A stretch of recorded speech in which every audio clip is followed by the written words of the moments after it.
저기 어처구니 없게 산다는 거는 어떤 의미가 담겨 있는 건지. 좋은 거 뭔 줄 아세요? 그냥 뭐 이렇게 좋게 칭찬하는 말은 아닌 것 같아. 그 맷돌 알아요? 아, 맷돌이 네. 그 손잡이. 두짝이 거의 손잡이를 어처구니라고 한대요.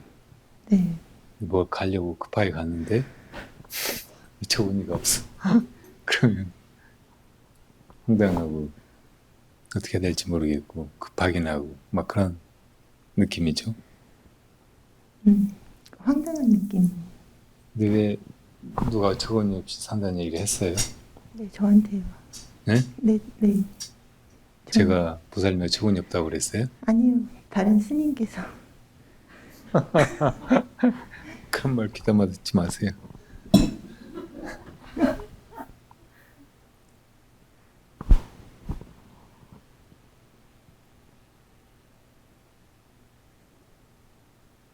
생각해보니까 그렇게 사는 게 맞는 것 그렇게 살아온 게 맞는 것 같다는 생각이 들기도 해서요. 앞으로는 그렇게 살지 말아야겠다는 생각을 했습니다.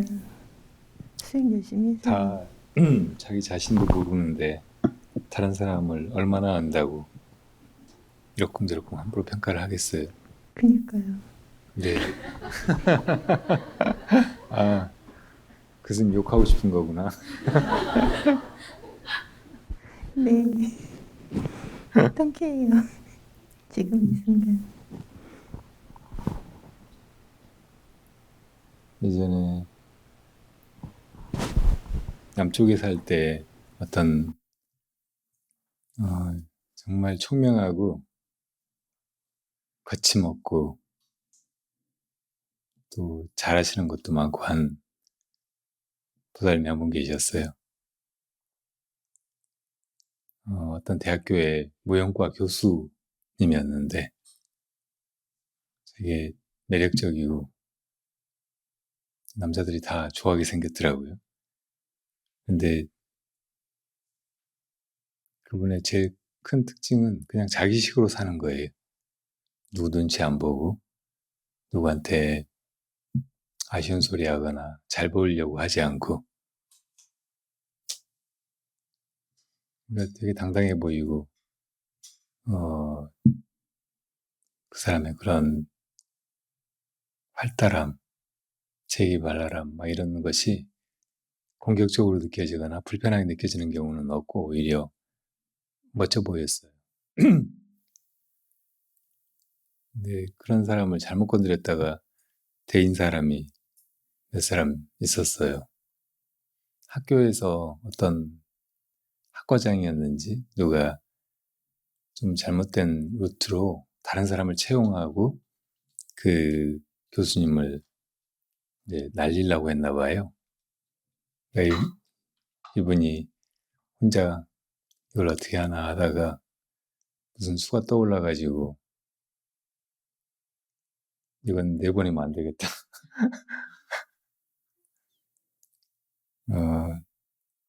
하얀 봉투에다가 그냥 A4 용지를 한 장 접어가지고 넣어가지고 갔대요. 가가지고 그 학과장 사무실 안에 들어가가지고 그거를 책상 위에다가 놓고 손을 안 떼고 너 이거 뭔지 알아? 그런 식으로 재수없이 굴면 이거 찔러버려. 그러고 가지고 나와버렸대요. 그런 시도가 그 뒤로 완전히 그냥 없어져 버렸다는 거예요. 끽소리도 못하고 그 일에 대해서.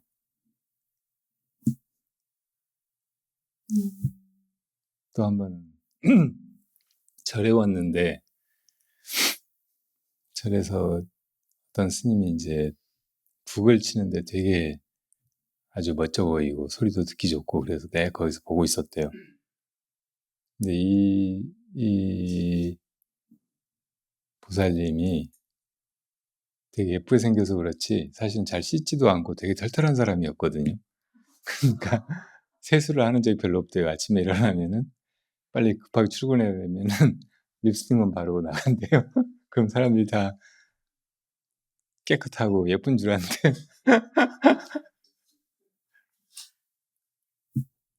그때도 이제 빨간 입술을 칠하고 북 치는 거를 보고 있었나 봐요. 네.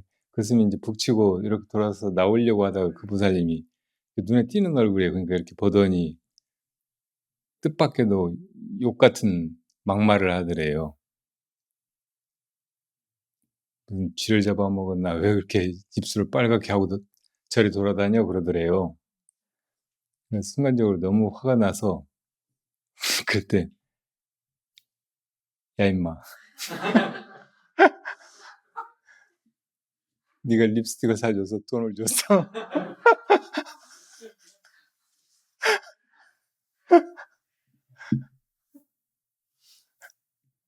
그랬더니 아무 소리도 못하고 그냥 가버리더래요.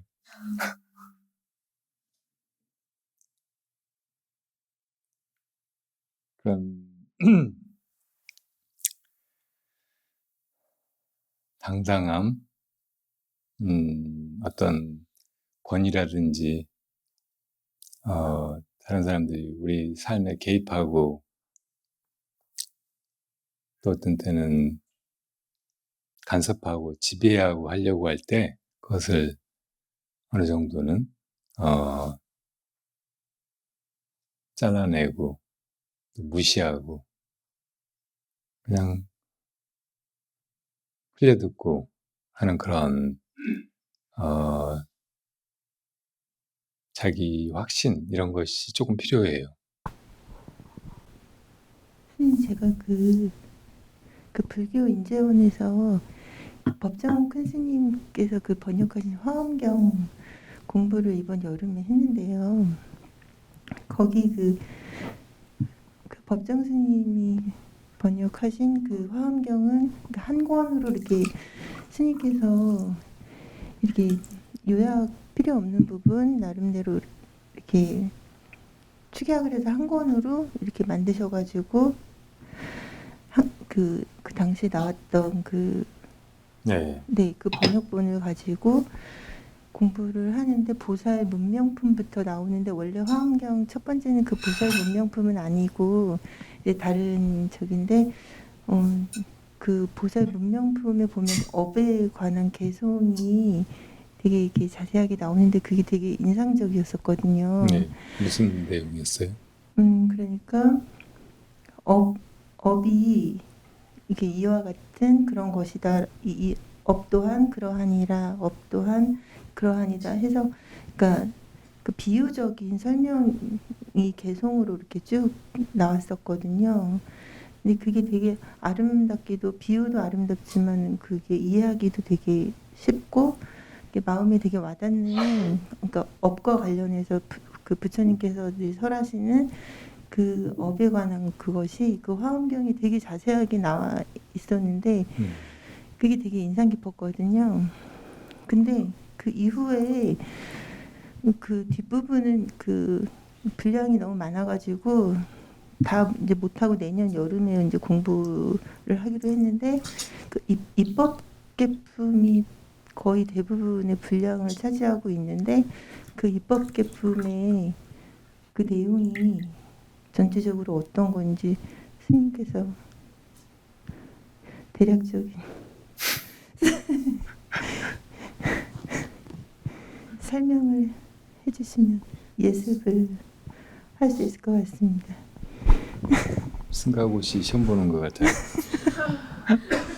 내용이 엄청 방대한 내용이더라고요. 그 양이 입법 네. 개품은 나처럼 책 많이 안 본 사람이 드물 거예요.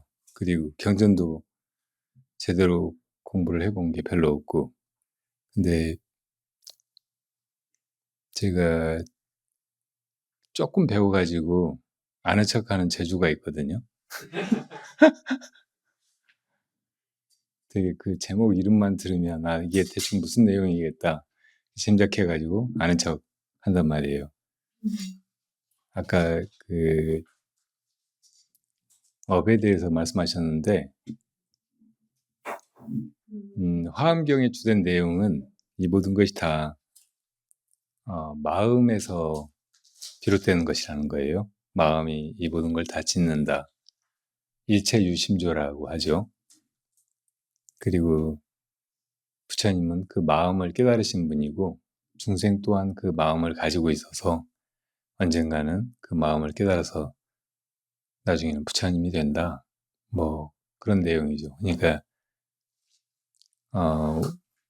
우리가 중생은 아직 깨닫지 못한 어리석은 존재들이고 부처님은 깨달음을 얻어서 모든 것을 다 아시고 또 자제롭게 마음대로 하시고 그렇게 하늘과 땅만큼 차이가 있는 존재들 같은데 알고 보면 그 마음을 다 가지고 있다는 점에서는 똑같고 다만 부처님은 그 마음을 깨달으신 분이고 중생은 아직 깨닫지 못한 존재라는 차이만 있다는 말이에요. 그래서 이제 이 마음에서 이 세계가 펼쳐진 것인데 그 전에 마음을 깨닫지 못한 중생들은 자기가 여기 따로 있고 자기가 이 육신이거나 자의식을 가진 그런 한 개체이고 그리고 마음이라고 하는 것도 내 마음이 여기 따로 있고 다른 사람 마음이 따로 있고 이렇게 생각을 한단 말이에요. 근데 깨닫고 보면은 모두의 마음은 한 마음이고 그 한 마음이 어떤 경우에는 이 사람한테 들어가서 그 사람의 모든 일을 하게 하고 또 저 사람한테 들어가서 저 사람의 인생을 살게 하고 어떤 때는 나무가 되고 어떤 때는 새가 되고 어떤 때는 하늘이 되고 뭐 이렇게 세계가 펼쳐지는 거라는 말이에요. 그러니까 이렇게 마음에서 펼쳐진 세계, 이 진리의 세계를 법계라고 한다고, 법계. 그 전에 이제 우리가 이 몸뚱이를 나라고 생각하고 나와 이 세계는 구분되어 있고 나는 이 세계 가운데 아주 보잘것없는 한 점처럼 그렇게 있다고 여기던 것은 중생의 착각이고 어리석은 소견이고 깨닫고 보면 우리의 마음은 모두 연결되어 있고 근원의 한 마음이고 그 마음에서 이 우주가 벌어진다는 것이에요. 법계로서 그게 이제 대충 화엄경의 내용이거든요. 화엄경은 부처님께서 처음 설하신 경이 아니에요. 그러니까 이 부처님이 깨달음을 얻으시고 나서 처음 입을 열어서 설법하신 그 경전은 초기의 경전, 아함경을 말하고 그 아함경을 시작으로 해서 이제 그 다음에 대승경전들 맨 마지막에는 법화경 이렇게 설하셨거든요. 그리고 열반지로 가시는 동안에 설하신 마지막 경전은 열반경이고 그러니까 이 모든 경전 가운데 아함경이 초전법륜 처음 이제 법의 수레바퀴를 굴릴 때 설하신 경전이란 말이에요. 근데 화엄경은 그 전에 나온 거예요. 그 전에 부처님이 보리수화에서 깨달음을 얻으셔가지고 일주일씩 자리를 옮겨 다니면서 이렇게 머무셨거든요. 그리고 천상에 나중에 올라가셔가지고 천상에서 천신들에게 그 부처님의 깨달음을 찬탄받으면서 거기서 이제 법이 무엇인가를 그냥 드러내셨어요. 그러니까 그런 이야기가 화엄경으로 나중에 이제 모아진 거예요. 근데 이 인간 세상에서는 이제 부처님의 초전법륜 아함경부터 해가지고 다른 경이 팔만대장경으로 모아져 있었는데 나중에 대승의 조사 가운데 용수보살이 계셨거든요. 그 용수보살이 선정 속에서 용궁에 가서 이제 신들이 여러 단계가 있잖아요. 그 중에서 사왕천 중에 한 여덟 부류가 있는데 그 중에 한 부류가 용이거든요. 그래서 그 용들이 있는 용궁에 가서 그 화엄경을 가져오셨다는 거예요. 화엄경이 굉장히 방대해요. 그래서 이제 이 화엄경과 이 다른 이제 소승 대승의 경전들 가운데 마지막 가르침은 집약된 가르침은 법화경이라고 하는데 이 두 경전이 이제 불교의 모든 걸 담고 있고 쌍벽을 이루는 거예요.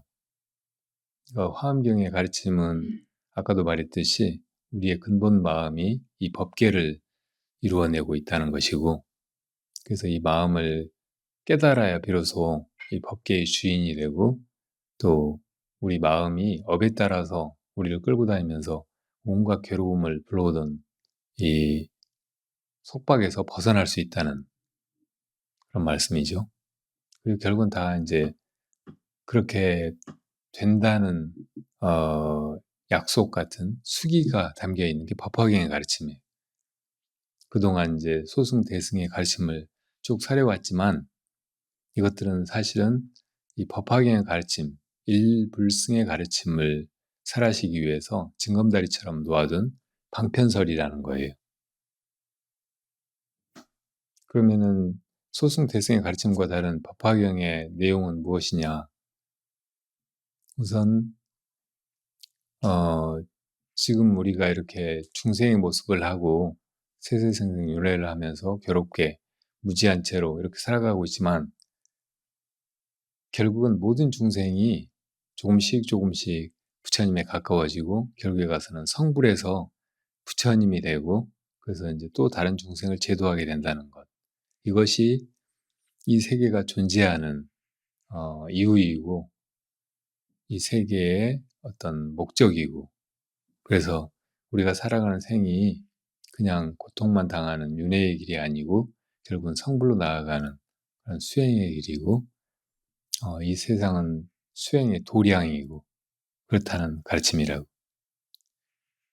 그러니까 소승의 가르침에서는 이 고통에서 벗어나야 된다고 그래서 무아를 깨닫고 아라한이 되어야 된다고 주로 말씀하셨고 대승의 가르침에 와서는 나 혼자 개인적으로 열반에 이르는 것 이것은 다른 사람들에게 큰 도움이 되지 않고 그 혼자 이룬 열반은 완전한 것이 아니기 때문에 대승의 열반, 부처님의 열반, 구경의 열반을 향해서 나아가야 된다. 그러려면은 나의 깨달음, 나의 열반에 안주하지 않고 다시 이 세상에 돌아와서 중생들을 제도해서 함께 구경 열반으로 나아가야 된다. 그런 가르침이 대승의 가르침이죠. 근데 소승, 대승 다 살았으면 이제 다 된 것 같은데 이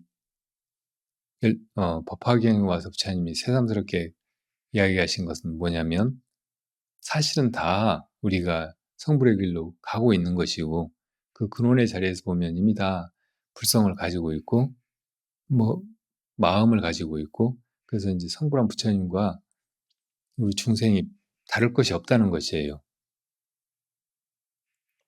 그러니까 이것만 크게 믿고 받아들이고 할 수 있으면은 이제 소승 대승은 버려도 된다는 것이라고 그런 방편에 의지하지 않아도 이 길에서 그렇게 큰 마음, 부처님의 마음으로 부처님의 수행을 해갈 수 있다는 것이라고.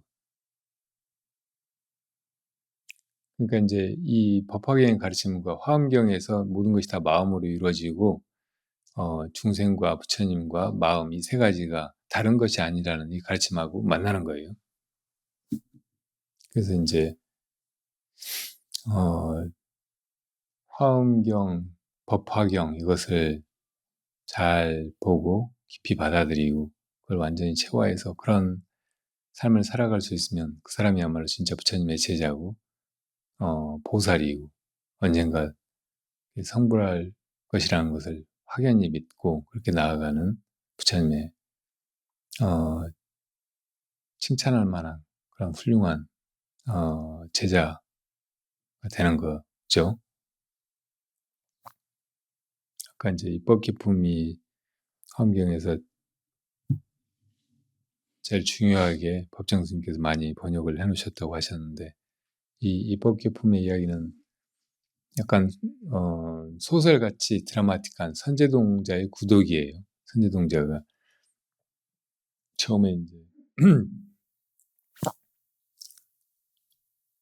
문수보살님의 그 가르침을 듣고 그 구두의 길을 가기로 하고 53명의 선지식을 만나러 돌아다니고 각각 큰 가르침을 받고 깨달음을 얻어가면서 이렇게 나아가는 과정이라고. 그리고 그 선지식들 가운데는 꼭 부처님이나 보살 혹은 스님들만 있는 게 아니고 제가자들이 아주 많아요. 별별 사람들이 다 있다고. 뭐 아이도 있고 창녀도 있고. 그러니까 이게 바로 이제 이 세계가 그대로 도량이고 이 세계에 살아가는 모든 사람들이 다 사실은 구도의 길을 가고 있고 어떤 부분에서는 다른 사람을 이끌어줄 수 있는 큰 선지식이라는 그런 메시지를 담고 있는 거예요. 그러니까 구도의 길을 가는 수행자는 이 세계를 수행 도량으로 여기고 또 만나는 사람들을 다 선지식으로 여길 필요가 있어요. 배우려는 자세를 가져야 하고 심지어는 나를 힘들게 하고 괴로움 속에 몰아넣는 사람을 만나더라도 야, 이 사람은 역행보살이로구나. 못된 짓을 해서 내 마음을 크게 각성시키고 열반을 향해서 힘차게 나아가도록 도와주는 선지식이로구나. 이렇게 여겨야 된다는 거죠. 그래서 그렇게 이제 살아갈 때 이 세계가 따로 있고 내가 따로 있고 나와 남이 따로이고 세계가 온통 혼란스럽고 고통일 뿐이고 어디에서도 답을 찾기가 힘들고 그냥 막연히 너무나 부조리하게 이렇게 어디로 가는지 모르게 굴러가는 고장난 열차같이 느껴지지 않고 다 함께 성불을 향해 나아가는 큰 도량으로 구도의 길로 그렇게 여겨지는 거예요. 법정스님 그 책도 안 봤는데 보시지는 안 보셨어요. 되게 그 법정 큰 스님 문체가 너무 아름답기 때문에 다른 스님들이 번역책보다도 그게 너무 좋다고. 그래서 이제 그리고 또 한 권으로 볼 수 있어서 너무 다행이라고. 너무 방대하고 많기 때문에 그게 여러 권을 볼 엄두가 안 난다고 그러시더라고요. 다들 이제 뭐 교수님들도 그러시고. 근데 그게 한 권으로 이렇게 돼 있는 이 아름다운 문체로 되어 있는 이 화엄경을 법정 스님의 문체로 이렇게 공부할 수 있다는 게 얼마나 다행인지 모른다고 이제 좋아하시더라고요. 예전에 제가 출가한 지 얼마 안 됐을 때 어떤 그 구참 스님이 법정 스님을 찾아와서 출가해서 그동안 수행한다고 중노릇을 잘해보려고 이렇게 살아왔는데 시간만 가고 도중에 길을 잃은 느낌이 든다고 너무 막막하고 이렇게 가는 게 맞나 이런 생각 들고 그런다고 말씀드리니까 스님께서 마음을 가다듬고 한 며칠 잡고 화엄경을 한번 정독해보라고 하시더라고요.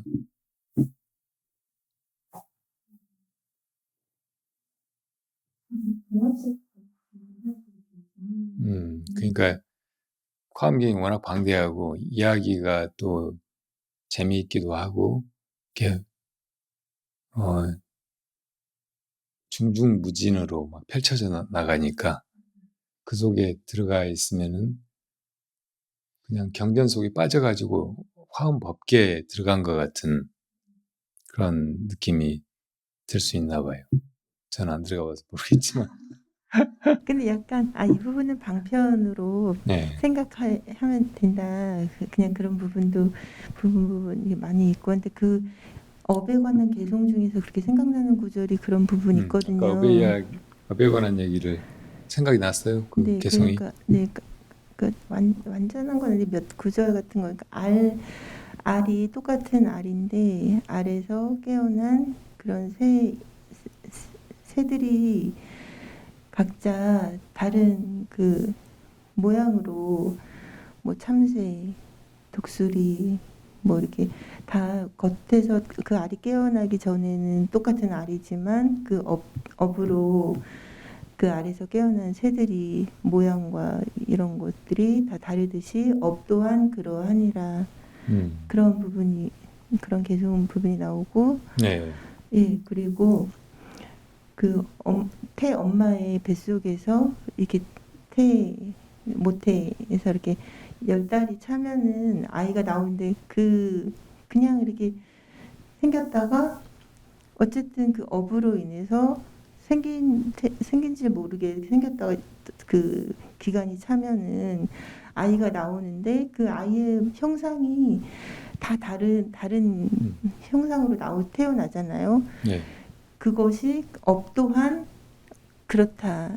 업으로 인해서 네, 그 형상이나 모양이 네. 다 다르게 태어나게 된다. 부사님은 지금 이런 모습으로 태어난 것이 만족스러우세요? 아니요. 전혀요. 그래서 저는 네. 더 선업을 많이 듣고 태어나지 않고 싶습니다. 이 세상에 안 와야 되는데. 이런 얘기하면 사람들이 막 웃어요.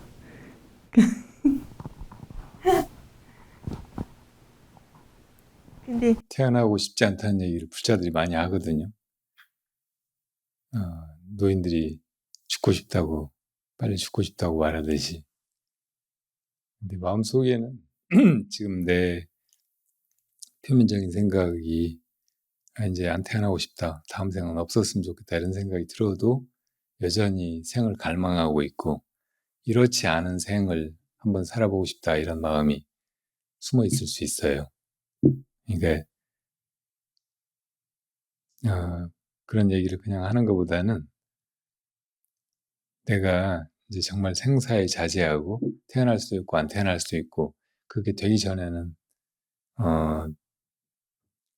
어떻게 되든 거기서 최선을 다하고 내 업을 바르게 지어나가고 그래서 이제 지금보다는 더 낫게 살 수 있게 되기를 그리고 그렇게 내가 살아가는 삶이 다른 사람들에게도 또 이 세상에도 도움이 되기를 그렇게 발언하는 게 더 온당하고 실현 가능한 그런 목표일 수도 있어요. 지금 이제 업에 대한 이야기를 하셨는데 업이란 원래 짓는 것 그런 뜻이거든요. 자기가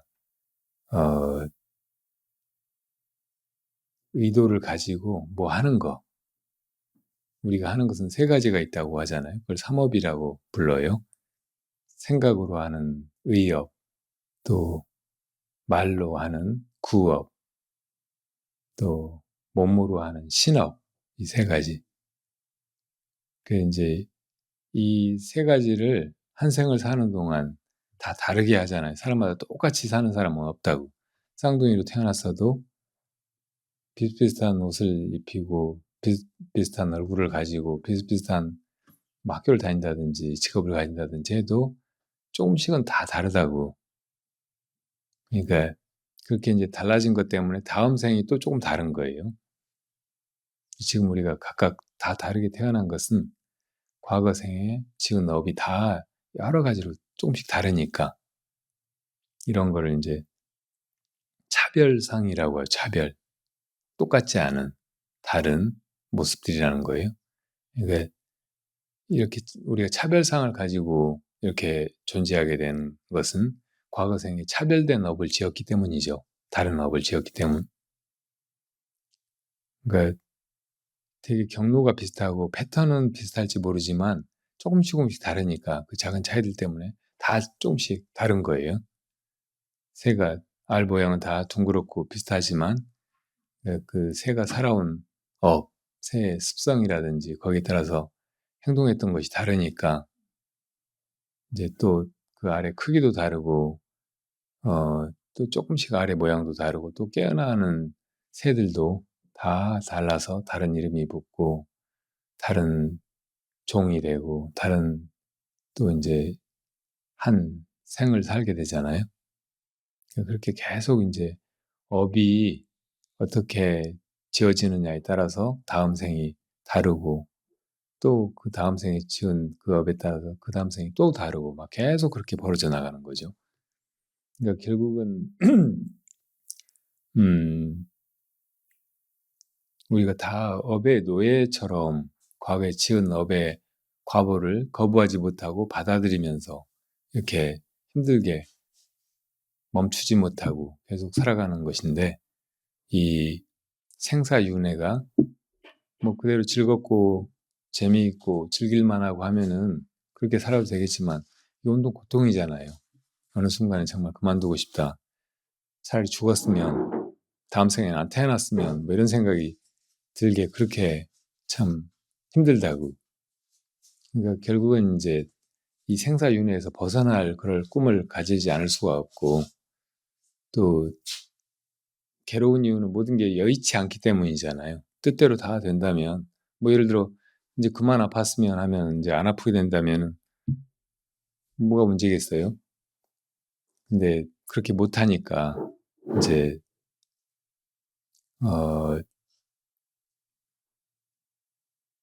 이 업에서 벗어나고자 하는 것이고 뭐 어떤 업을 짓고 싶어도 이상하게 또 상황이 그렇고 또 자기 과거의 업력이 그렇고 하면은 또 악업을 짓게 되고 그 악업 때문에 또 다른 고통을 받게 되고 막 그러니까 이 업에서 아주 벗어나고 싶다 이런 마음이 일어날 수밖에 없는 거죠. 그렇게 하자면 결국은 이제 음, 마음을 깨달아야 돼. 모든 것이 다 마음이 사실은 하는 것이고 그 마음이 작용하는 그 방식이 업인 거예요. 다 마음이 이렇게 해가는데 그 마음이 운명에 의해 가지고 나를 파생시킨다고 나가 이 세계와 분리된 다른 존재로 있다 이런 착각이 벌어지면서 이것이 이제 업을 막 자기가 짓는다고 생각하고 짓게 돼. 원래 마음이 해가고 있는 건데 내가 이거 한다 저거 한다 막 하면서 자기 업을 이제 형성하는 거예요. 그래가지고 이제 그 과보를 또 자기가 받아. 그러니까 마음이 어차피 지은 세계이고 마음이 업 따라서 다 다르게 이렇게 차별된 온갖 모습을 지어내고 있다고 해도 나만 없으면 나라고 하는 무명만 없으면 이대로가 다 좋은 세계이고 그야말로 어, 꽃으로 장엄한 세계, 화음 세계일 텐데 이 나가 있어가지고 이것들이 온통 괴로움의 도가니 같이 변해버리니까 이 문명을 타파하려고 해야 된다고. 그러니까 우리가 화두를 들 때 이 뭐고 이것이 무엇인고 이렇게 할 때 제일 큰 제약은 나라는 것을 잊어버리면 안 돼요. 내가 한다는 착각. 이거를 얼른 버리고 그리고 정말 무엇이 하는가 이렇게 물어야지 내가 한다고 생각하면서 그 결론을 딱 내려놓고 그럼 뭐가 하지? 그러면 내가 하지. 이렇게 걸려가지고 더 이상 의문이 일어나지가 않는다고. 그러니까 이 화두 들 때부터 문명에 벌써 지배당하고 있는 거예요. 그러면 안 되고 잘 살펴보면은 이거 내가 하는 줄 알았는데 내가 하는 것이 아닌 거예요.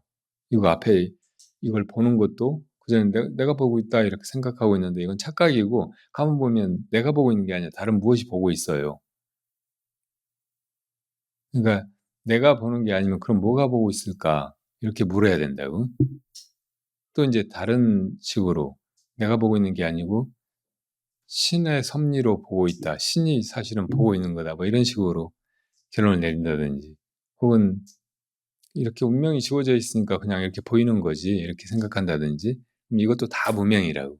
그것도 잘못된 착각이어서 정말 무엇이 보고 있는가 이 질문을 자꾸 이제 가로막는 거예요.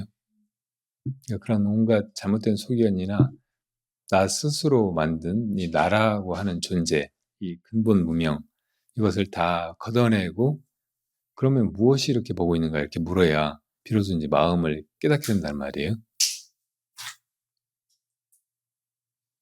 그렇게 해서 이제 업에서 자유로워져야 비로소 이제 진정한 자유를 찾았다고 말할 수가 있어요.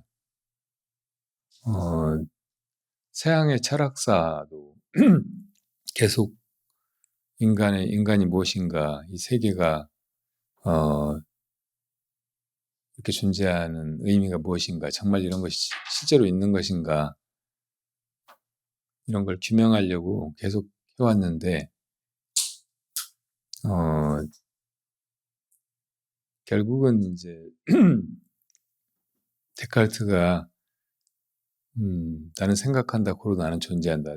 모든 생각을 다 그 자체를 회의할 수 있지만 생각하고 있는 나가 있다는 이 근본 전제, 이것은 부정할 수 없다.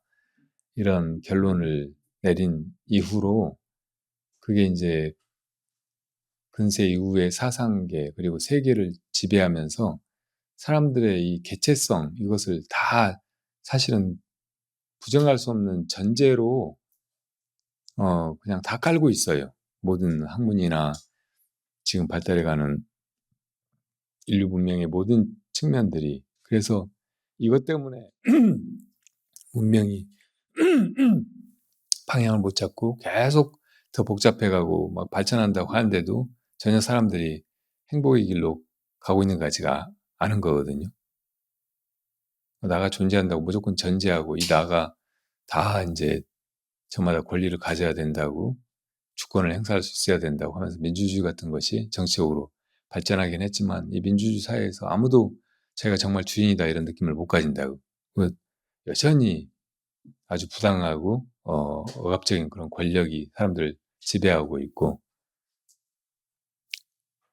또 이제 경제학에서도 사람들이 다 저마다 이기적으로 경제적으로 더 노력을 덜 들이고 더 많은 것을 얻으려고 그렇게 경제적인 행동을 한다고 전제하고서 경제학을 이렇게 아무리 연구하고 해도 사람들이 경제적인 행동을 다 파악할 수가 없고 거시적인 경제 현상이 어디로 가는지 전혀 가늠을 할 수가 없고, 이 경제 발전이 사람들 더 행복하게 해주지를 못하고 있다.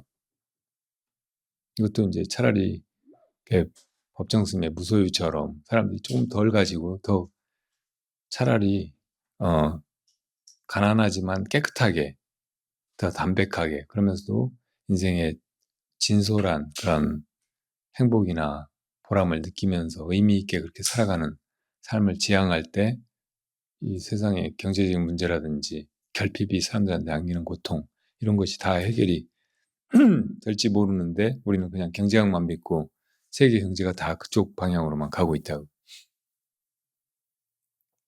그러니까 우리가 이런 방향을 잃은 시대일수록 부처님의 가르침을 다시 돌이켜봐야 되고, 모든 문제가 결국은 문명에서 시작된다는 것, 이 자아, 사람마다 다 자아를 가지고 있어서 그 자아가 이기적이고 자기중심적이고 자기식의 소견으로 아무렇게나 세계를 보고 자기 존재를 보고 우리가 이렇게 살아가는 의미를 그냥 아무렇게나 규정하고, 또 밖에서 이제 막 이래저래 함부로 가르쳐 주는 대로 그렇게 규정하고 그렇게 살아가니까 이 혼란이나 고통이 끝이 없는지 모른다. 결국 나라고 하는 마음의 작용이 멈춰야 업이 멈추는, 그러려면 열심히 수행을. 그러니까 그런 거를 이론적으로 정리하려고 하지 말고 네. 내 마음 안에 비춰봐요. 정말 이 자아가 어떤 존재인가, 이것이 정말로 뭘 하는 행위자인가, 업을 짓는 그 주체인가, 아니면 다른 무엇이 하고 있는가, 이거를 어떤 결론을 갖지 말고 어떤 정리해둔 틀 가지고 막 그렇게 세상을 보려고 하기보다는 진짜 그런가 안 그런가 이걸 내 눈으로, 내 지혜로 검증해야 되겠다 이런 마음으로. 그래서 경전의 가르침을 그냥 이해하고 혹은 이제 마음속에 기억해두고 그리고 이제 불교를 알았다고 생각하고 이런 것은 부처님이 우리들에게 이끄시는 깨달음의 길에서 큰 함정이에요. 이런 걸 아르말이라고 한다고. 그러니까 그렇게 뭘 알려고 하는 거나 아는 것으로 만족하거나 그렇게 어떤 성급한 결론에 이르고 그러고 이제 됐다고 생각하지 말고 정말 그런가 부처님의 가르침을 들었으면 정말 그런가 안 그런가를 내가 검증해 보려고 하고 오히려 의심한다는 것은 믿지 못한다는 말이 아니고 진짜 그런가 안 그런가 스스로 탐구한다는 말이거든요. 그런 정신을 가지는 것이 좋아요. 부처님이 그것이 진리의 길이라고 말씀하셨어요. 누가 그렇게 가르쳐줬다고 해서 혹은 성인이 말씀하셨다고 해서 경전에 씌어 있는 것이라고 해서 수많은 사람들이 그렇게 믿었던 것이라고 해서 믿는 것이라고 해서 혹은 오랜 세월 동안 사람들이 믿어온 것이라고 해서 그걸 무작정 받아들이지 말라고 내가 정말 그런가 안 그런가 실험해보고 검증해보고 실제로 그렇게 행해보고 그러고 나서 이제 내 눈으로 이게 옳은지 저게 옳은지 판단하라고 하셨다고. 네. 고맙습니다. 네. 내 말도 그냥 듣지 말고 진짜 그런가 안 그런가 검증을 해봐요. 그러면 고맙겠습니다. 몇 시간 정도 제가자들은 스님들께서는 생사를 넘나들면 8시간, 12시간 자선을 하시고도 생사를 넘나들 수가 없는데 제가자들은 집에서 적어도 산선을 한 4시간 이상 해야 되는지요. 그렇게 숙제를 주셔야 되는지요.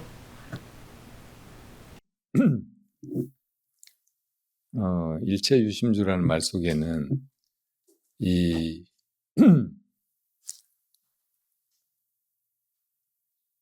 공간 안에 모든 것 뿐만 아니라 이 공간도 마음이라는 말이에요.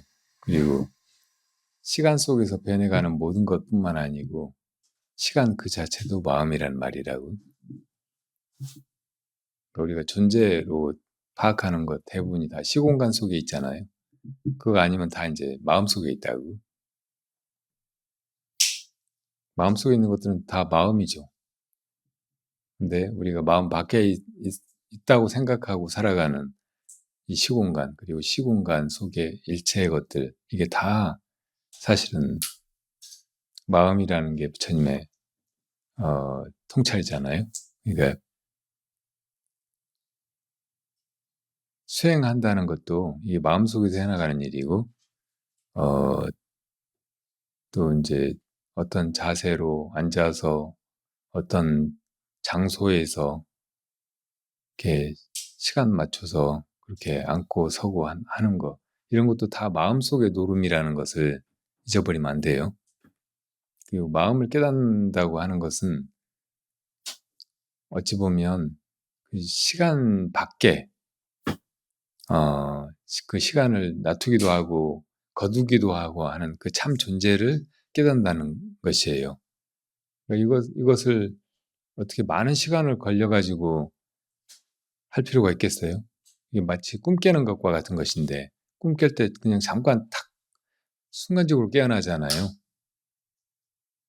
근데 꿈 깨는데 뭐 5시간이 필요하다든지 6시간이 필요하다든지 며칠이 필요하다든지 그런 말은 우스운 말이라고. 그래서 이 깨달음을 이 차원의 변형 이것을 돈오라고 흔히 표현해. 돈오.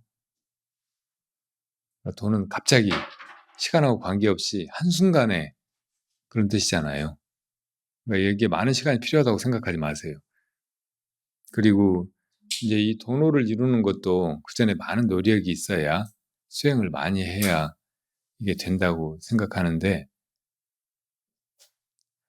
역사 속에서 수많은 사례를 보면 그렇게 오랜 시간 앉아서 틀고 앉아가지고 해서 깨달은 사람보다 그냥 쓱 말 한마디 듣고 깨달아 버린 사람, 또 길 가다가 뭐 꽃을 보고 깨달은 사람, 새 우는 소리를 듣고 깨달은 사람, 막 이런 사람이 훨씬 많다고. 그래서 이제 어떤 사람이 그냥 어떤 자세로 앉아 있는가, 그렇지 않은가 이걸 가지고 그 사람이 수행을 제대로 하고 있다 안 하고 있다 말하기가 힘들어요. 그러니까 내가 제가자고 선방에 앉아가지고 좌선하는 시간을 내기가 힘들고 막 그러니까 나는 아마 못 기다릴 것이다 이렇게 생각하는 것 자체가 자기를 바보 취급하는 거예요. 자기를 나는 중생이다 하고 딱 규정짓고 있는 거라고. 그런 게 이를테면 중생상이에요. 금강에서 말하는. 그러니까 그런 자기 규정 이걸 버려버리면 돼요. 자기가 그렇게 생각하지 않으면 돼.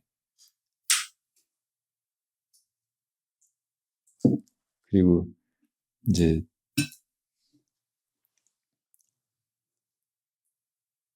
그 부처님의 가르침이라든지 혹은 조사들이 깨달은 그 기연, 깨달은 이야기 이거를 찬찬히 보면은 이 대목에서 어떻게 이걸 깨달았을까? 이제 그 안에 들어가 가지고 자기가 감정이입을 하고 자기가 그 사람이 된 것처럼 이렇게 하다 보면 자기가 깨닫지 못한 상태는 이게 되게 의심스럽거든요. 어떻게 이렇게 된 건지, 뭘 깨달았다는 건지. 그렇게 하는 것이 내가 제일 쉽게 그 도노에 딱 들어가는 그런 길이에요. 아무리 해봐도 너무 점수가 우리 뭐 책에 보면은 큰 깨달음이 10번, 15번, 작은 깨달음이 40번 이렇게 된다고 하는데 저는 그 말이 그 책에 쓴 말이 너무 많아가지고 또 이렇게 조금 뭐가 왔다 해도 또 그러면 또 이걸 사주성어서 또 탐구해보면 그것도 많고 그게 여러 번 계속 뭐 지장경을 읽더라도 처음에 10년 전에 지장경을 읽을 때 목련존자 그 부분에서 저랑 너무 막 딱 매치가 돼가지고 그때도 그랬던 것 같아요. 근데 계속 그게 이 제가자들은 그 업의 힘 때문에 그 막 잦은 그런 게 또 잊어먹고 계속 이렇게 막 직선으로 가지를 못하고 그러는 것 같더라고요. 그리고 또 하나는 화엄경에 어디에서 본 것 같은데 잘은 모르겠는데 대방광불 화엄경에 스님 기 2개 대방 광불은 눈 2개 광불 화엄경이라고 하더라고요. 그런 거 제가 처음 들어본 말이에요. 아 그래요? 네. 그럼 내가 잘못 근데 가만히 보니까 광불 경전이나 이 한문을 그 해석할 때 이제 여러 가지 방법이 있어요. 제일 이제 그 정통적인 방법은 의미 단위로 끊어가지고 제대로 이제 그 자체의 의미를 새기는 거예요. 그러니까 대방광불 화엄경은 먼저 큰 거, 이거 하나를 끊어낼 수 있고, 이것도 하나로 끊어낼 수 있고, 이것도 하나로 끊어낼 수 있고, 그 다음에 이것도 하나로 끊어낼 수 있어요. 근데 이것은 이제 그렇게 끊어내면 좀 곤란해.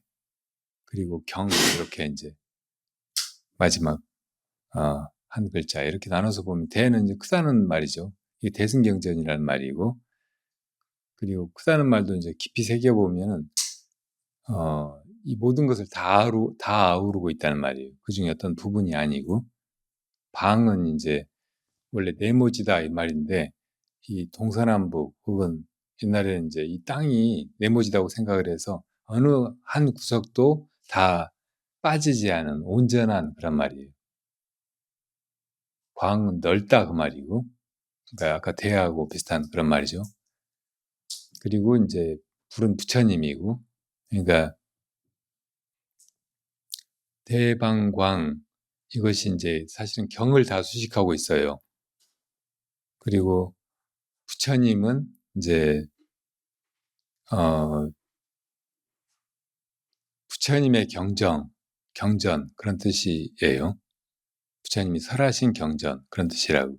그리고 화엄은 이 모든 세계가 다 사실은 꽃으로 장엄한 것처럼 아주 아름답고 조화롭고 신비롭고 어마어마한 세계다 그런 말이에요.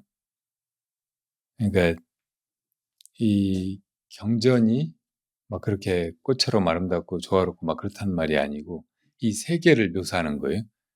부처님이 불심으로 이렇게 꽃처럼 아름답게 장엄한 세계, 이것을 설하신 경, 뭐 이런 뜻이라고. 예, 이제 이런 식으로 경전을 경전의 이름을 해석을 한다면 이제 그냥 가장 전형적인 일반적인 방식인데, 옛날 스님들은 크다는 것이 이제 뭐라는 것을 더 이렇게 장황하게 혹은 와닿게 설명하시느라고 여러 가지로 또 막 설명을 하시거든요. 그렇게 설명하시는 것 가운데는 어떤 때는 좀 얼토당토 않지만 그걸 듣고 보면 재밌기도 하고 또 뭔가 화가 와닿기도 하고 막 그런 것이 있을 수가 있다고. 그러니까 막 갖다가 이제 뭐는 귀에다 붙이고 뭐는 눈에다 붙이고 막 이렇게 그렇게도 할 수 있는 거죠. 그런 거는 이제 약간 자의적이긴 하지만 이런 거를 이제 뭐 어떤 무슨 학교 때 들은 강의에서 그런 걸 조작적인 정의라고 하더라고요. 그러니까 조작해내는 거예요.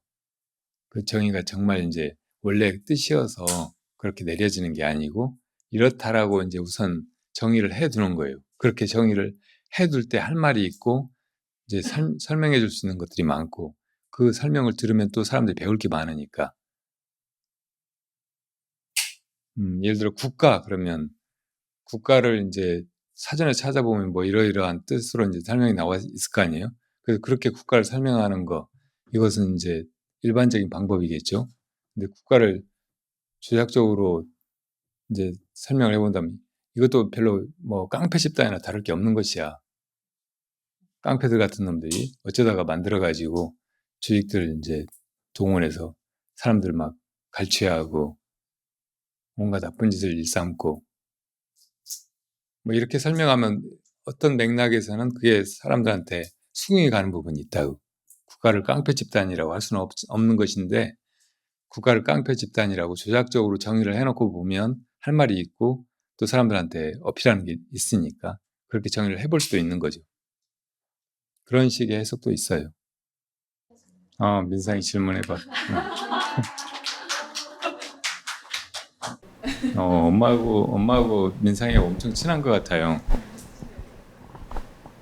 여기 와서 더 친해진 것 같네. 아니 그 다섯 개가 뭐였지? 민상이가 최근에 5가지 고민이 있어가지고 그 중에 뭐였지? 털어놓기 쉬운 거부터 해봐. 진로가 있었고요. 그 다음에 스마트폰 중독. 또 뭐였지? 나머지는 없었어. 그냥 진로에 대한 문제였어. 진로가 많이 고민이 된대요. 축구는 좋아하는데 네. 그거를 계속할 수 없잖아요. 그러니까 체격도 이래가지고 그 선수를 옛날에는 포기했거든. 마라도나 같이 자그마한 선수도 엄청 잘했는데 얼마 전에는 이승우가 엄청 잘 나가다가 체구가 키가 어느 순간부터 안 커가지고 유럽에서 이제 조금 빛을 잃고 특히 지금 벤투 감독이 이 사람이 엄청 고집스럽게 자기식으로만 용병수를 쓰고 또 무슨 감독이 뭐 자기 판단으로 할 수는 있겠지만 주위에서 다 이 사람은 한번 이렇게 써보면 좋겠다 해도 자기 고집으로 안 쓰더라고요. 이승우로 그런 식으로 사람을 죽여버렸어요. 이 벤투 감독이. 그러니까 계속 그렇게 이제 선수들도 자기가 누가 믿어주고 또 써주고 경기를 할 수 있게 해주고 그러면 엄청난 기량을 발휘할 수도 있는데 그냥 무시하고 기회도 안 주고 막 하면 의기소침해지고 잘 플레이가 안 되는 거거든요.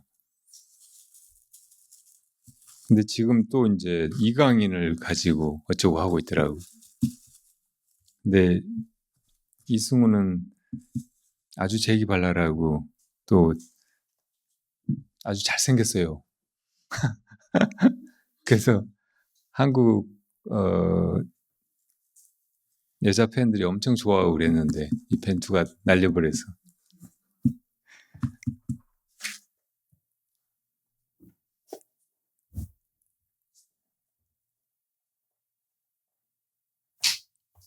그런데 인생의 길은 자기가 정해가지고 가는 건 아니에요. 한편으로는 자기 업 따라서 인연 따라 펼쳐지고 그 속에서 우리가 선택할 수 있는 것은 아주 작은 것들이라고. 정말로 내가 선택하는 것 같아도 사실은 어쩌다가 보니까 내 안에서 그런 선택이 일어나고 그런 충동이 불쑥 일어나고 해서 그렇게 하게 되는 것들이 되게 많다고. 그러니까 그거를 미리 막 고민하고 그래서 뭐 결정을 내리려고 그렇게 하는 것이 어떤 때는 아무 의미가 없어요. 그렇게 정해놔도 나중에 그대로 안 되고 또 이제 그게 꼭 좋은 결정이고 최선의 결정이고 그렇게 보증할 수가 없으니까. 그러니까 그보다는 내 마음을 좀 열어두는 것이 더 좋아요. 내가 뭐든지 하게 되면 최선을 다해서 한다. 뭐 그 결과가 어떻게 되든 남들이 뭐라고 하든 내가 그거를 의미를 두었고 또 할 수 있는 것이었으니까 그냥 그걸 최선을 다했을 뿐이다. 나는 후회 없다. 이런 식으로 살아가는 것이 더 좋은 자세라는 생각이 들어요. 지금 이제 축구를 하고 싶기는 한데 축구 선수가 될 수 있을지 없을지는 모르겠고 또 축구를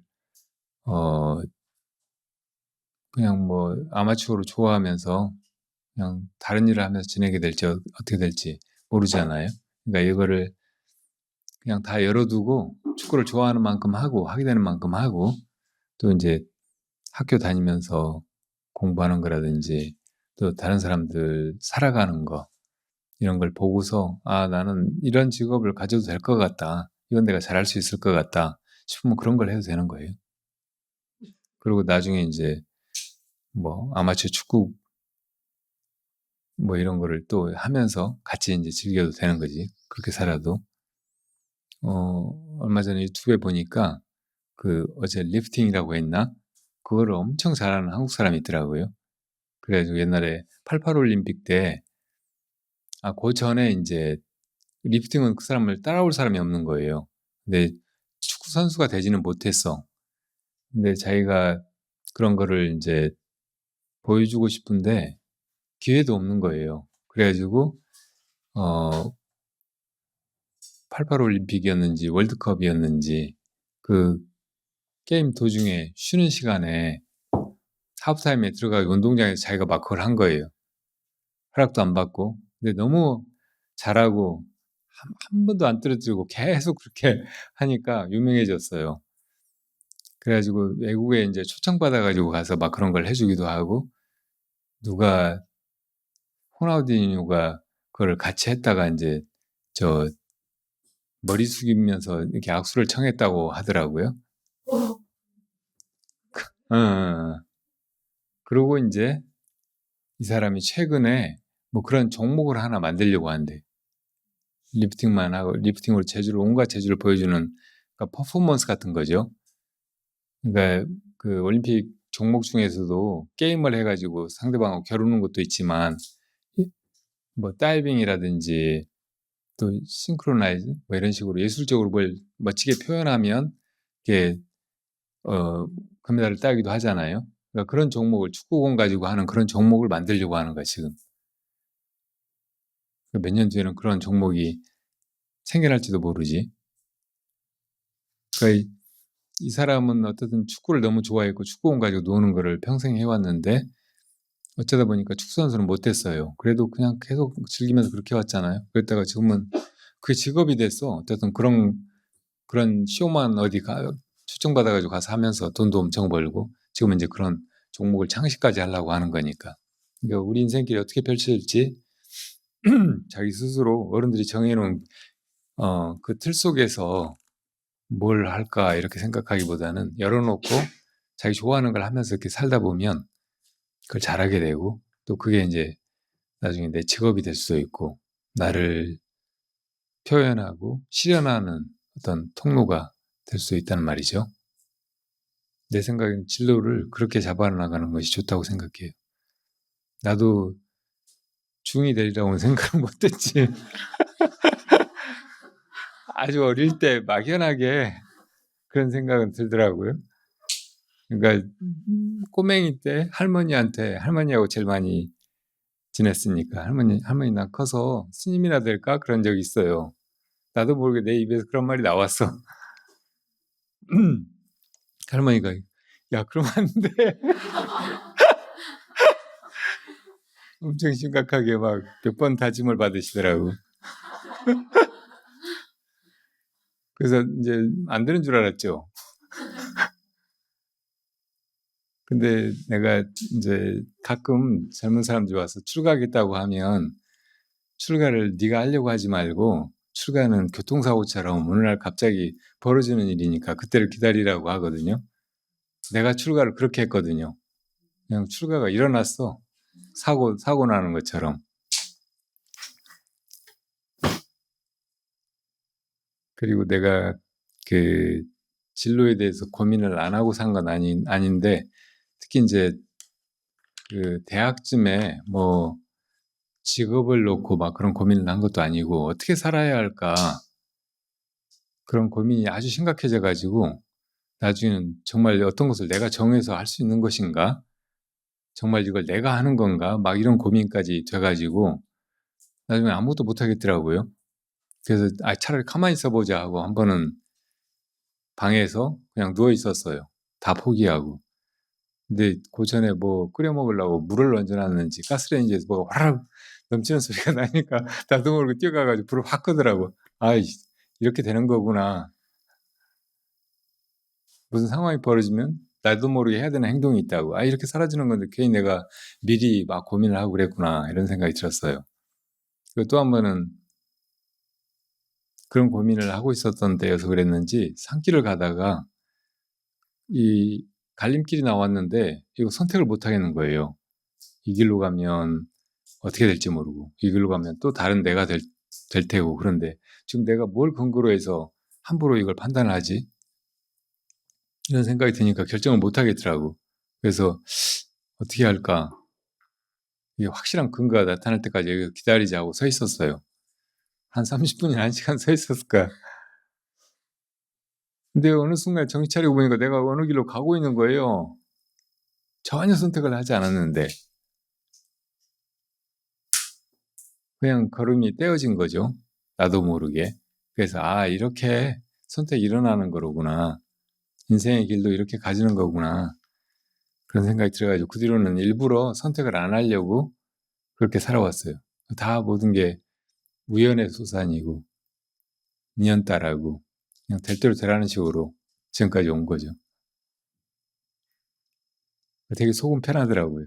그리고 모든 일이 다 원만히 이루어졌어요.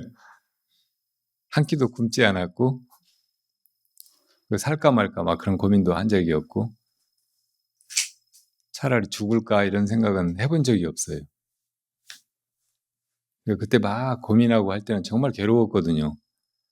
내일 아침에 자고 나서 눈이 안 떠졌으면 좋겠다. 또 깼네. 맨날 이랬었거든. 근데 그때는 진짜 전생일 같아요. 그 뒤로는 한 번도 그런 심경에 빠진 적이 없어. 그러니까 선택을 포기해버렸기 때문이지. 다시 말하면 내가 산다는 느낌이 사라진 거야. 그냥 내 안에서 내 마음이 해가는 대로 하고 그냥 이렇게 흘러온 거지. 내 말을 듣고 꼭 이렇게 하라는 건 아닌데 그렇게 되는지 한번 봐. 응?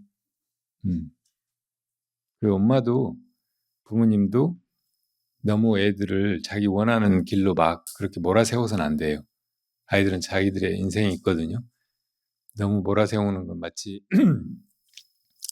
닭이 오리알을 둥지에다 같이 넣어주면 이 병아리들 새끼 중에 오리 새끼가 끼어들잖아요. 오리는 오리 습성이 있으니까 물가에 막 들어가려고 한다고. 근데 닭이 보기엔 저거 위험천만한 일이잖아요. 그러니까 막 가서 야 가면 안 돼. 이렇게 또 불러오고 그럼 좀 이따가 또 들어가려고 하고 야야야야 계속 둘이 그냥 안절부절 신랑이. 그렇게 부모 자식 간에 그렇게 되면 안 된다고. 다 자기 길로 가게 돼 있어요. 자기 인생을 살기 마련이고. 내가 그렇게 살아서 그런지 우리 절에 여러 사람들이 같이 살잖아요. 근데 아무도 내 말을 안 듣더라고. 다 마이웨이. 그래서 이건 과보다 그렇게 생각하고 있어요. 또 다른 거 물어보고 싶었던 거 있었나? 그걸 다 됐지 뭐. 이제 될 대로 되는 거야 그냥.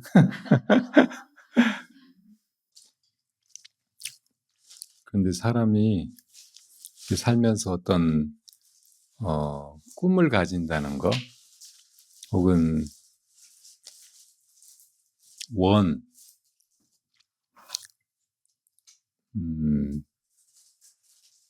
좋은 지향을 가진다는 거, 뭔가 가치 있고 드높은 것을 추구하면서 산다는 거, 이건 굉장히 중요해요.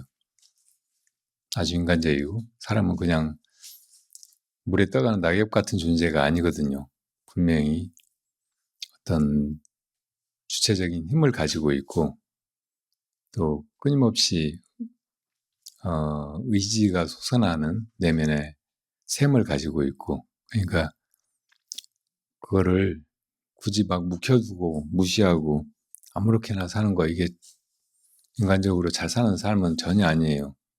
그러니까 젊은 나이에 그런 뜻을 세우는 거, 이건 굉장히 중요하다는 생각이 들어요. 공자님이 30살을 뜻이 서야 하는 때라고 말했거든요. 이 립이라고, 립. 맞아요? 30살을 뭐라고 했어요, 공자님이? 40살은 불옥이라고 하고 50살은 지천명이라고 하고 60살은 이순이라고 하고 70살은 고희라고 하고 그렇게 불렀잖아요. 근데 30살은 뜻을 세워야 되는 때라고, 뜻이 분명해져야 되는 때라고 했다고. 그러니까 사람들이 뭔가 소원이 있어야 하고 희망을 가져야 된다고 해서 아무거나 그냥 막 바라고 막 이렇게 하는데, 사실은 그 뜻은 그런 개인적인 소원이나 희망 이런 거하고는 달라서 큰 뜻이어야 한다고. 대의 같은 것이어야 돼. 그러니까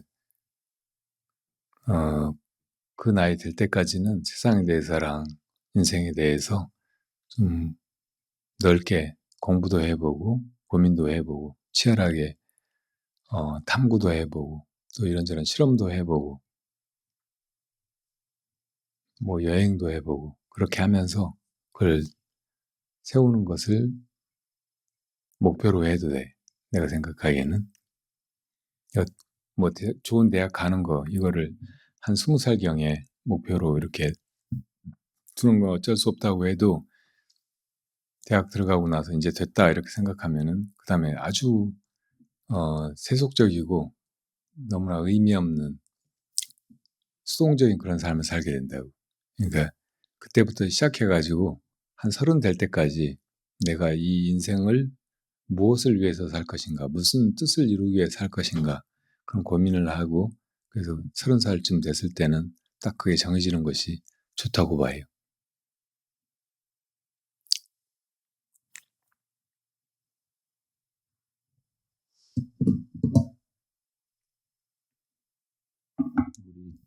요즘 청년 세대 그리고 대학생들의 큰 어떤 맹점이 그거예요. 아무 뜻이 없어. 그냥 취직하는 거,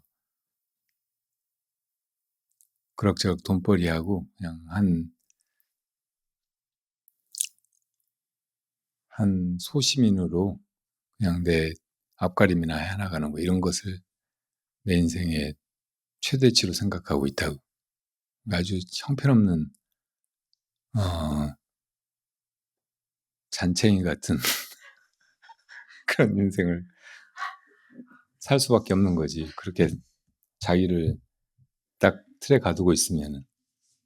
구도의 자탄이 되는 거라면 괜찮은 거죠. 그 사회생활 자칭 같은 그 사회생활이 구도의 길을 간다면 괜찮은 거죠. 예, 뭐 구도의 길을 가겠다 이렇게 마음을 먹었다 그러면 아주 좋은 뜻을 세운 거죠.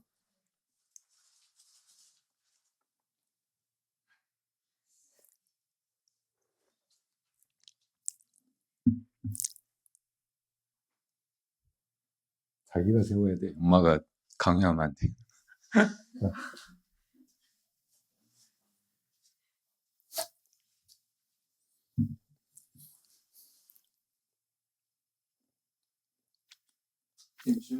네.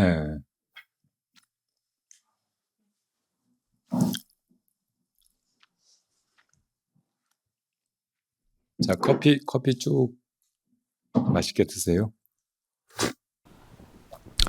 그 뜻을 딱 바로 세웠다고 생각을 하는데 이제 그렇게 살다가 보면은 거기에 좀 집착을 안 하려면 어떻게 살아야 되는지 궁금합니다. 뜻을 세웠으면 거기 집착해야지. 뜻을 세워놓고 집착을 버려버리면 뜻이 펼쳐지겠어? 좀 구체적으로 얘기해봐. 무슨 말인지 내가 못 알아들었나? 뭐 나는 이 여자하고 결혼해야 되겠다. 그런 뜻을 세운 거야?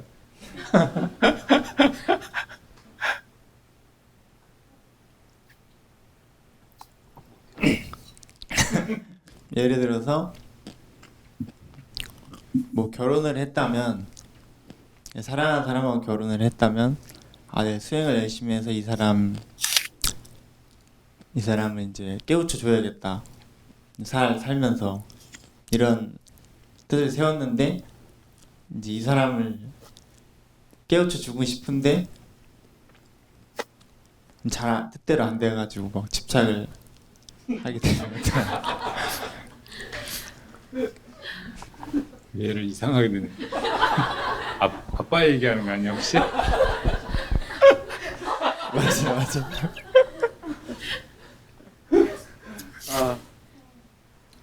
네, 맞습니다. 다른 예를 들어봐.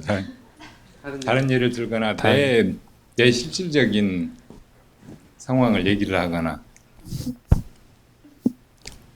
뭐 아빠나 엄마나 맞아?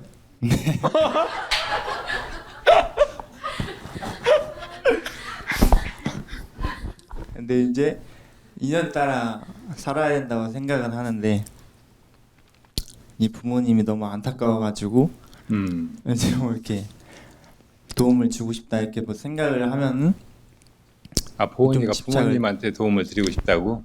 네, 좀 집착을 하게 되지 않을까.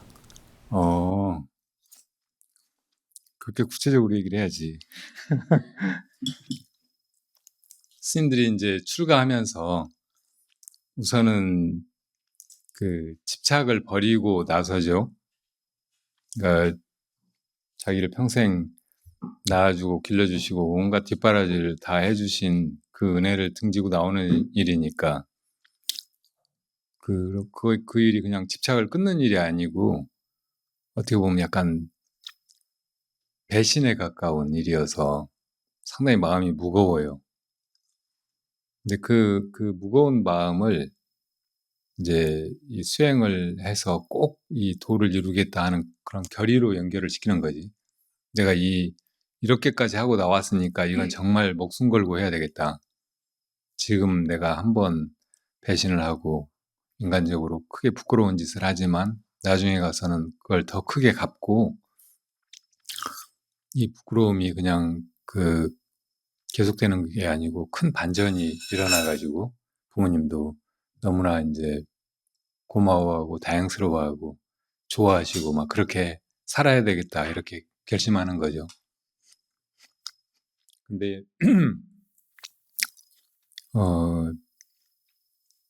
출가해서 수행하는 거는 사실은 이제 집착을 버리는 거잖아요. 온갖 것에 집착을 버리는 거고 심지어는 이 자기의 자아 여기에 대한 집착을 끊어버리는 것이라고. 그러니까 그렇게 하고 났을 때 그 다음에 이제 생겨나는 것이 무집착의 보편적인 자비심이라고. 그러니까 비로소 내가 나를 버리고 났을 때 나를 다른 사람과 다른 특별한 존재, 더 대단한 존재, 가치 있는 존재로 여기는 게 아니고 똑같이 여기는 평등한 마음이 생겨나고, 그래서 그 전에 나를 위하고 나만을 위하고 하던 마음이 이제 모두를 위하는 마음으로, 어떤 사람이든지 좀 힘들어하거나 도움이 필요하거나 아파하는 사람이 있으면 즉각 그걸 도우려고 하는 그런 마음으로 이제 일어나는 거지. 그러니까 그렇게 됐을 때 비로소 이제 사실은 부모님한테도, 그리고 내가 출가하기 전에 빚졌던 사람들에게도 아주 순수하고 넓은 자비심으로 다가갈 수 있어요. 거기는 집착이 없다고. 나에 대한 집착이 끊어지면서 그 전에 내가 집착하던 모든 다른 사람들에 대한 집착도 역시 같이 사라지는 거예요.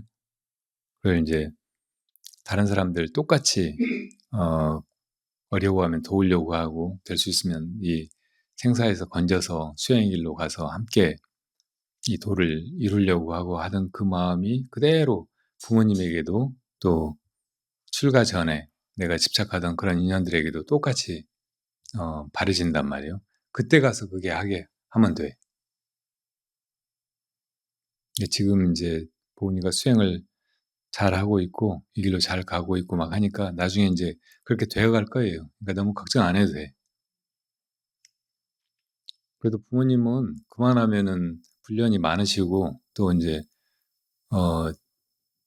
나름대로 최선을 다하시고 막 그렇게 하셨죠. 근데 이제 또 사람마다 다 자기 인연이나 자기 업이 있으니까 한계도 있고 해도 잘 안 되는 부분이 있고 막 그러니까 그게 인연 따라 이제 그렇게 가고 계시는 거니까 이게 뭐 크게 잘못됐다 혹은 실패했다 이렇게 생각하지 않는 게 좋다고. 출가해서 도를 이루셨던 분들도 부모님한테 이제 가서 은혜 갚는다고 잘 해드리고 또 수행하실 수 있게 도와드리고 가르쳐드리고 뭐 그렇게 하지 않더라고요.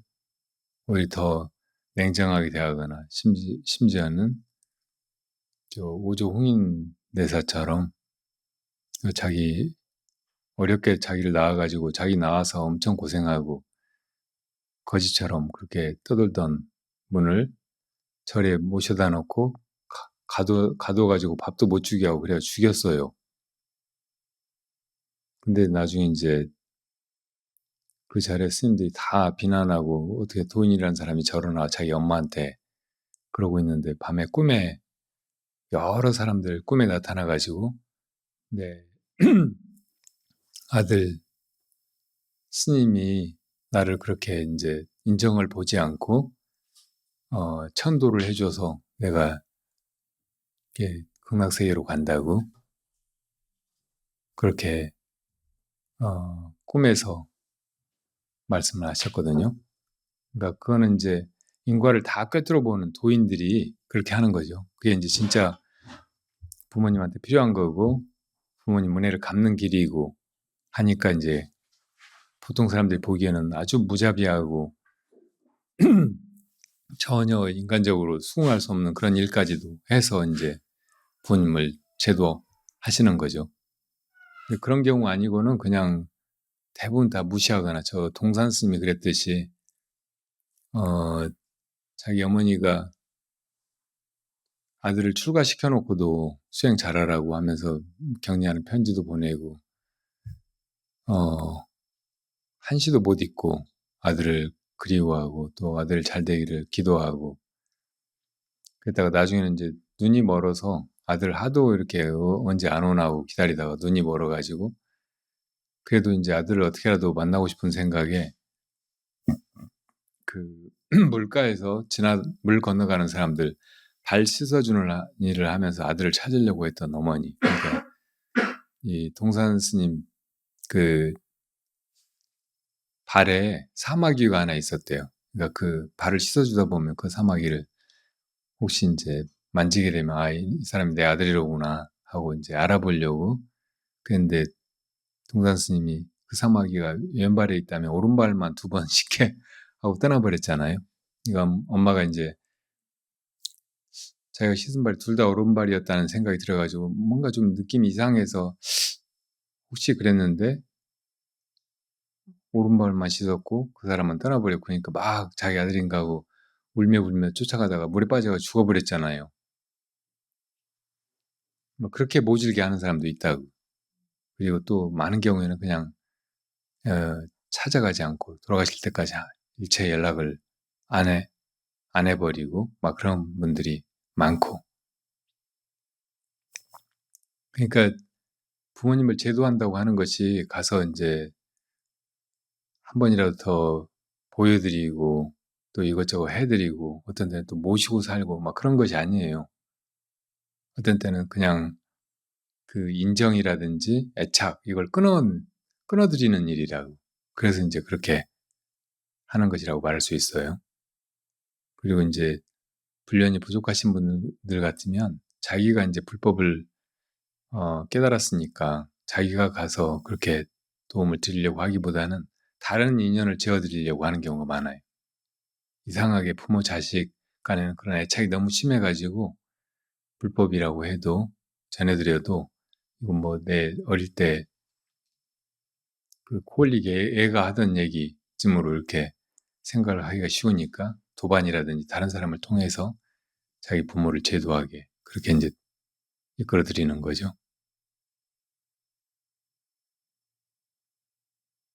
그리고 제가 이제 출간 뒤로도 저한테 찾아오는 친구들이나 지인들 이렇게 보니까 출가 전에 맺었던 그런 인연이 도움이 거의 안 되더라고요. 그런 사람들 만나면 그냥 옛날 친구 만난 것처럼 막 아무 소리나 하고 옛날 추억이나 하고 그러다가 그냥 보내버려요. 그런 관계가 그냥 속되게 이어져 갈 뿐이지 이 불련으로 변화가 잘 안 되는 거예요. 차라리 안 만나는 게 좋지 않을까 이런 생각이 들 때도 있더라고요.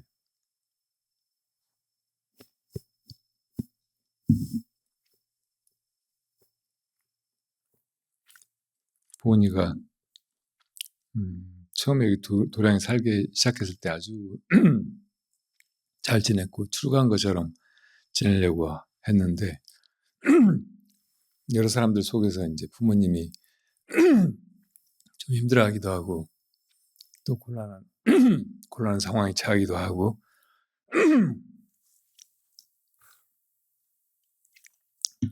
그러니까 차라리 어디 다른 절로 가서 정식으로 출가하겠다고 떠나려고 한 적이 있었어요. 그러니까 아버지가 잡았지? 그래도 얘가 좋지 않으냐 하면서 나도 그때 이제 그냥 어디 정말 보내도 좋을 법한 그런 데가 있었으면 보냈을 텐데 딱히 떠오르는 데가 없어가지고 그냥 뒀어요. 그게 이제 뭐 인연이었겠지. 여기서 어떻든 수행을 잘해가지고 나중에 이제 그 수행의 결과가 어떻게 펼쳐지는지 이거를 이렇게 보는 게 좋을 것 같아요. 그러니까 그런 도인들도 막 엄마를 죽이고 엄마한테 엄마라고 엄마가 알아보지도 못하게 하고 그냥 그렇게 물에 빠져 죽게 하고 막 이런 분들도 그렇게 그냥 되었지 사람의 마음으로 어떻게 그렇게 이렇게 하자 해가지고 할 수 있겠어요? 아까 말했듯이 이제 자아가 그렇게 한다기보다는 자아를 넘어선 마음이 그게 이제 진정하게 그 부모라든지 자기 은혜 입은 그런 분들을 제도하는 길이니까 이제 그렇게 벌어진 일이죠.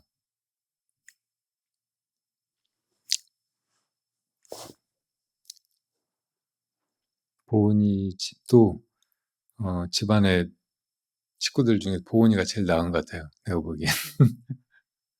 그 우리 절에 오는 수많은 모자 혹은 부모 자식 이렇게 봐도 자식들이 다 낫더라고. 그건 좋은 신호예요. 우리 나라가 잘 돼가고 있다는 뜻이라고.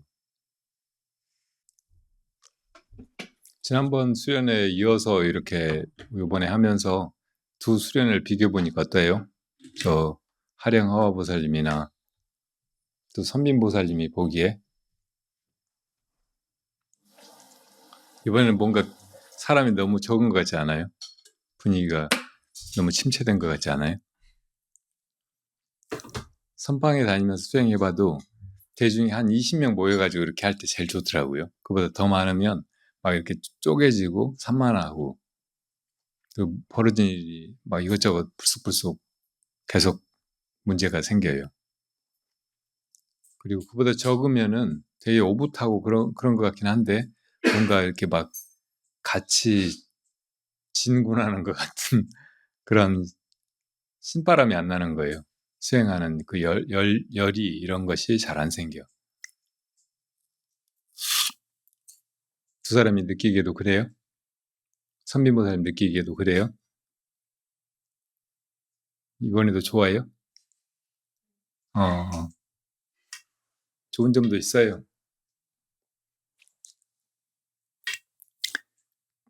청년 수련회를 이제 다달이 해가기로 했는데, 어른들이, 왜 어른들은 빼놓고 청년들만 데리고 수행을 하시느냐, 이렇게 불평들이 많으셔가지고, 그렇다고 또 어른들 수련회를 따로 하고 막 해서 다 챙기기는 힘들 것 같고, 그래서 이제 앞으로 같이 해나갈까 싶어요. 같이 해나가면서 이제 부득이하면 공간을 뭐 여기는 어른들이 하고 저쪽엔 청년들이 한다든지 이런 식으로.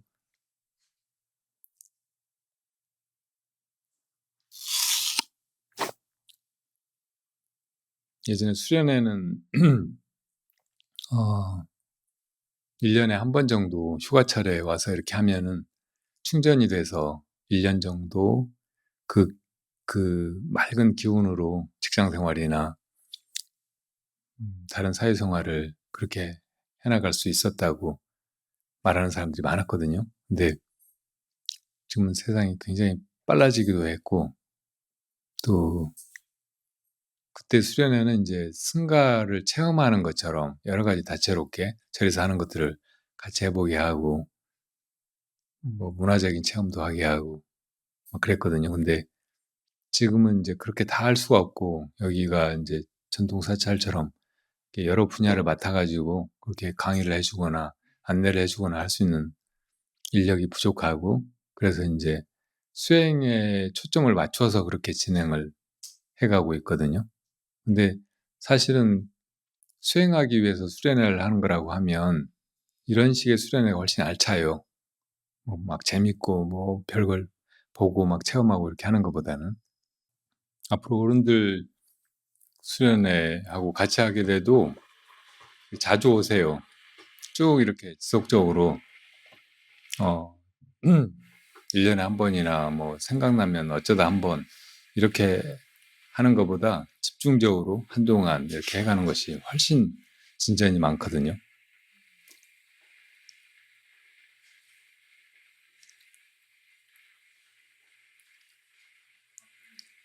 아까 시간이 내기가 힘들어서 제가자들은 수행을 이루기가 힘들지 않냐 이런 말씀을 하셨는데, 이 수행은 그 시간의 길이가 중요한 게 아니고 몰입도, 그리고 얼마나 집중적으로 끊어지지 않게 하느냐, 이게 중요한 것 같아요.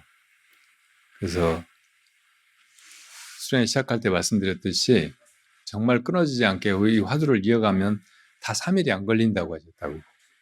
완전히 공부가 끝나는데, 이제 그렇게 안 되니까 이제 석 달 결제를 하기도 하고 몇 년 결사를 하기도 하고 막 이렇게 하는 거죠. 집중해서 그렇게 해보려고 다른 거 다 이제 놔버리고. 그러니까 뭐 1년에 한 번씩 와서 좀 수행한다고 이렇게 해보고 그렇게 60년을 했다 그러면 아무 진전도 없을 수도 있어요. 근데 이렇게 다달이 와서 이렇게 하면서 그런 마음으로 가서 또 직장 생활하고 뭐 이렇게 집에서 지내다가 와서 또 집중적으로 해나가고, 그러면 이건 만만치 않아요. 이렇게 이제 1년을 했다 그러면 60년 한 것보다 훨씬 더 많은 진전이 있단 말이에요. 특히 이제 이렇게 독참을 계속하면서 이렇게 하면, 그리고 여기 수련회 동참금이 부담이 되면 그 얘기를 하고 나중에 내가 부자 되면 주겠다 그런 식으로 약속하고 그러고라도 수행을 와서 해야 돼.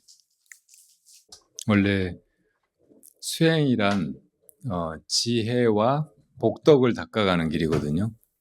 그러니까 화두를 들고 참선하는 것은 지혜를 닦는 것이라면 또 복을 쌓아가는 일, 복덕을 닦는 일, 이것이 다른 한쪽인 거예요. 이걸 소홀히 하면 안 돼.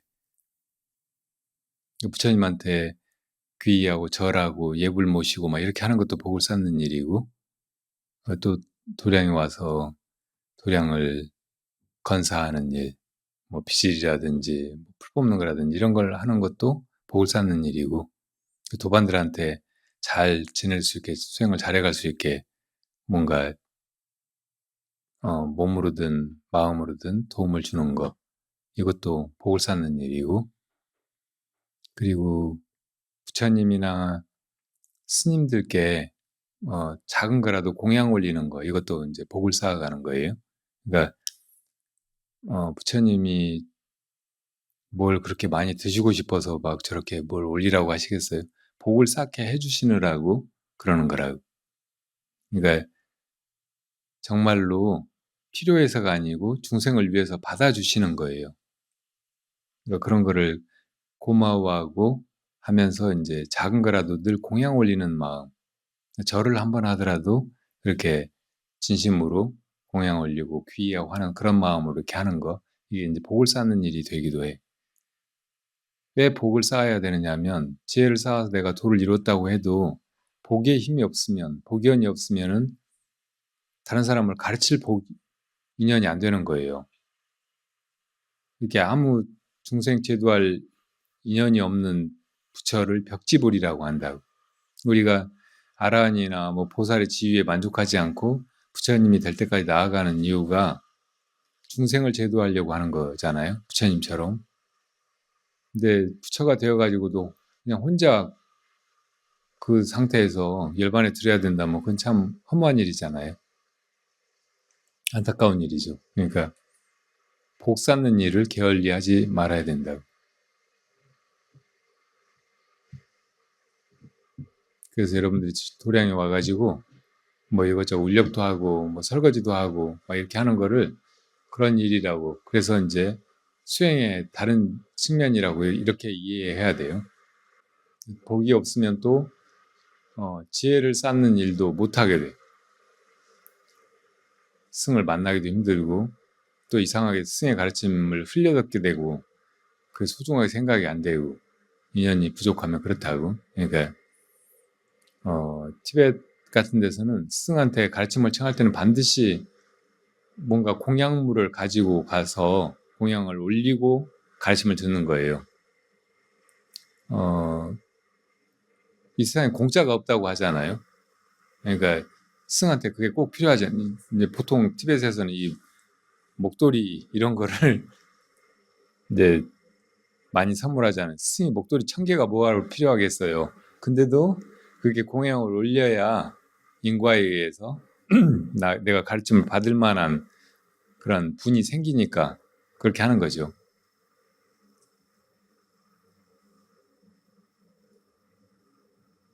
그러니까 이 법이 우리들한테 전해지고 또 우리가 그것을 소화해서 내 것으로 가지게 되고 지니게 되고 또 그거를 회양해서 널리 중생을 이익되게 하고 막 하는 것이 이게 인과 속에서 어김없이 이루어지는 일이라는 것을 잘 이해하고 그렇게 맞춰서 살려고 해야 된다. 절에 와서 내가 무슨 나만 이익을 얻으려고 한다든지 혹은 경쟁적으로 다른 사람보다 내가 더 뭘 빨리 한다든지 많이 얻는다든지 막 그러려고 한다든지 이런 마음은 처음부터 잘못된 거예요.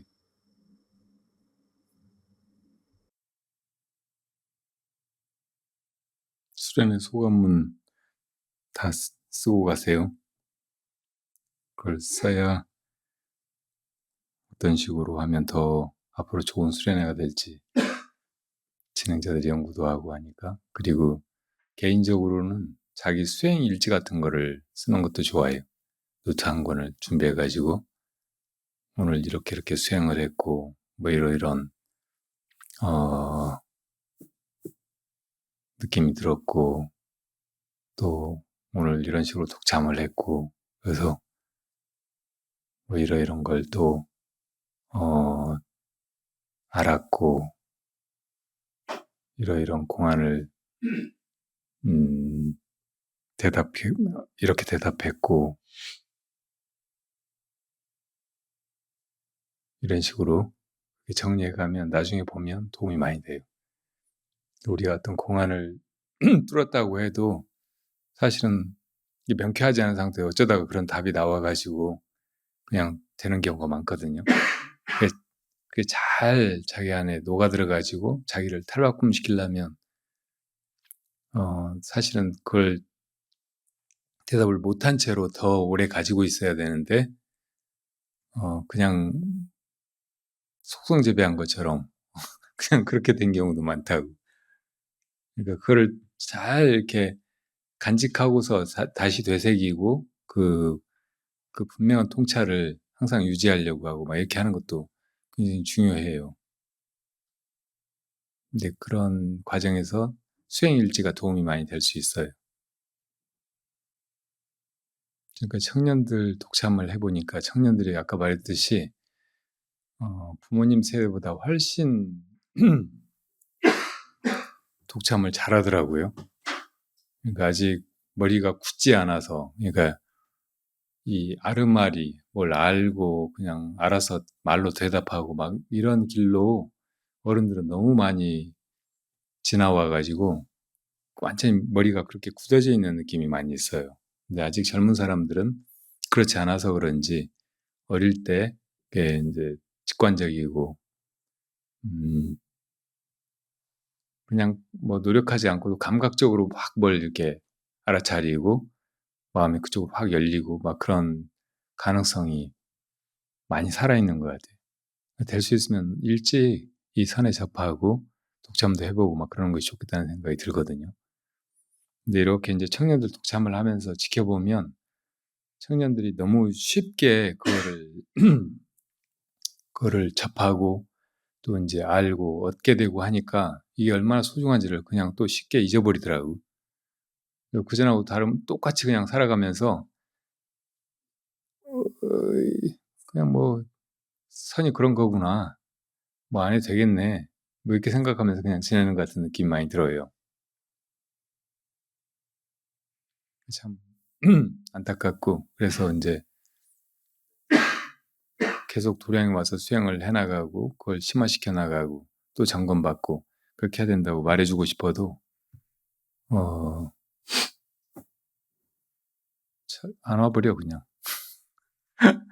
그리고 어른들은 또 어른들대로 청년들만 너무 편애한다고 우리는 찬밥이라고 그러시고.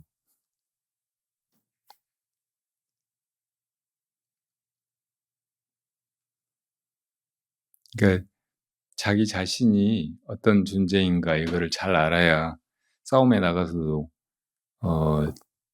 적에 대해서 알아야 되지만 자기를 잘 알 때 지피지기 백전백승 그런 말처럼 이제 승산이 높은 거잖아요.